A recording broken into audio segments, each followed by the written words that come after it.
And welcome back. Well, a recent survey revealed almost 1 in 4 U.S. workers didn't take a single vacation day last year, despite having paid time off. What is wrong with us? I don't know. What's wrong, people? We're going to show you today how to log off, step away, and actually enjoy your time away from work without worrying that your inbox is going to be overflowing when you get back. Sounds perfect, right? Beth Ridley is a leadership expert, workplace culture consultant, and CEO of her own agency. She joins us now with more info on how to take a vacation without that dreaded return to work. I mean, this is so important. Good to see you. I think people are like, I can't take a vacation because when I get back, I'm going to have to do double duty. More it's stress. not even worth it. Yes. I mean, that's terrible. It is terrible. And vacation is so necessary. Yeah. You have to refresh and, take some time away, and it builds our patience and our resilience and our creativity. It makes us better employees. Yes. So people are not actually, that's what you're seeing, using their vacation time properly? Well, the or at all? number one reason I'm too busy to even take a vacation, or the thought of coming back and having to catch up on everything. Yeah. Not even worth it. Yeah, Yeah. that makes sense. Well, why is it so important for us to take time away? I mean, because I think sometimes people don't really understand the value of that break. Yeah, we just cannot be in work mode constantly, and the energy that it takes. And so you do need breaks away to refresh, to recover. It sparks creativity and better judgment. And also sometimes it makes us better appreciate work when we can step away a little bit. So it really is critical for being a really good employee. Yeah. So what are you actually seeing in the numbers when you say people aren't using the PTO that they receive? Yeah, so like you said, 1/4 of people with actual paid time off do not use it at all. Unbelievable. Yeah, and again, the biggest reason is too busy or the fear of coming back and being even further behind. So how do you do that? How do you then take vacation so it's not piling up? Yeah, well, I think you have to think about what you do before vacation, on vacation, and how to get back. So you sort of break it up into those three things and have a strategy. Okay. Well, let's start then with what we should do before vacation so Yes. things don't pile up. Yes, prioritization and communication. Okay, so do not try to do 2 weeks worth of work in anticipation of the vacation, right? That's just going to add to the burnout. And the truth of the matter is, not everything is critical. You know, I think we tend to think in our mind everything is important. Not everything is equally as important. So prioritize. What are the things that must get done, and what are the things that can wait? Right? And knowing the difference is huge. Yeah, knowing the difference. And then you can communicate, right? Yeah. So for the most essential things, identify one point person who can kind of stay on top of those highest priority things. They can at least answer questions or sometimes make decisions in your absence. And then communicate with everybody else, like when you're going to be unavailable, Yep. what actually constitutes an emergency if they do need to reach you.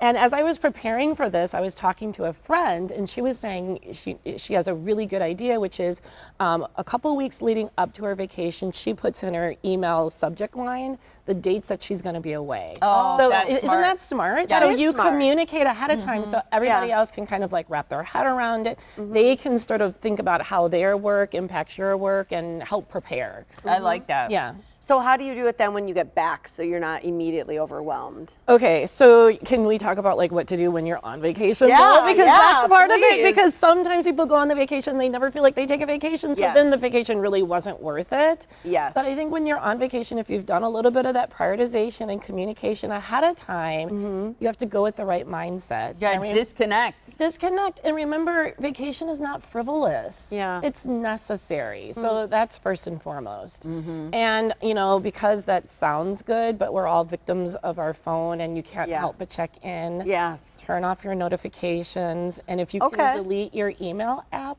temporarily, do that, because the temptation to look and check in is too much. And once you start looking, it's hard to Disconnect turn again. away. You see, and I Yeah, have you get an pulled issue in. with that because sometimes on vacation, I stay on top of especially deleting emails. Yes, I do too. So that I don't have to come back to hundreds and Yeah, hundreds in my that's a good point. inbox. Do what works for you. Yeah. I Yeah. think that's a strategy, as long as Okay. you're not actually, you know what I mean? Like, as long as, if that helps you to relax Yep. and really enjoy your vacation, I say do that. I love part of it. I think is giving ourselves permission to step away, and I think realizing that it's important and necessary rather than some self-indulgent thing that we do. I mean, it's a Yeah. benefit that we get with work, and you 100%. should step away. So Mindset. give yourself that permission. Okay, so then when you come back and Yeah. you feel buried, a lot of times Yeah. people have that sense. Yeah. What do you suggest on easing back into it? Okay, if you're able, like, clear your schedule the morning you're back, so you're not like jumping into meetings. I personally just extend my PTO an extra day, and I I do use that too. whole day to unpack, do laundry, ease in. You know what I mean? So you're not so overwhelmed. Then, if you're not deleting your emails like you on vacation, don't try to go back and read all of them. Pointless. Yep. Reach out to your primary contact person and simply ask what changed, how do I need to be involved, and what can wait till later. Say that again. What changed? What changed? How do I need to be How do involved? I need to be involved, and what can wait for later? Again, like not that. everything is urgent, and frankly, some of the work kind of sort of takes care of itself sometimes. Yeah. You don't need to go back and try to recreate or insert yourself. You might actually make it harder for the people who are covering for you. Yeah, that's such a great point. Do you think managers have any responsibility to sort of push people to take their PTO, or how can they? Huge responsibility. Like, Yeah. no manager will be like, I don't believe in PTO, you should never take it. But they signal unintentionally Yes. that it's not a priority. One, they don't take vacation themselves. Problem. Two, they reach out to you on vacation. Right. Problem.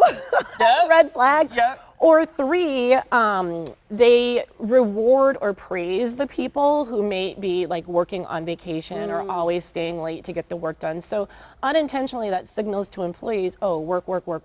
Yeah. That vacation is a luxury, not a priority. So you have to be really careful as a manager what you signal. I love that. But this is so important. Thank It you so much. is. And perfect timing, to see too. you. Right in the middle of summer, but also as we look forward to fall and even Yeah. winter vacation. So to rewatch this segment and learn from it, or send it to a friend, a coworker, or maybe your boss, go to our website, themorningblend.com.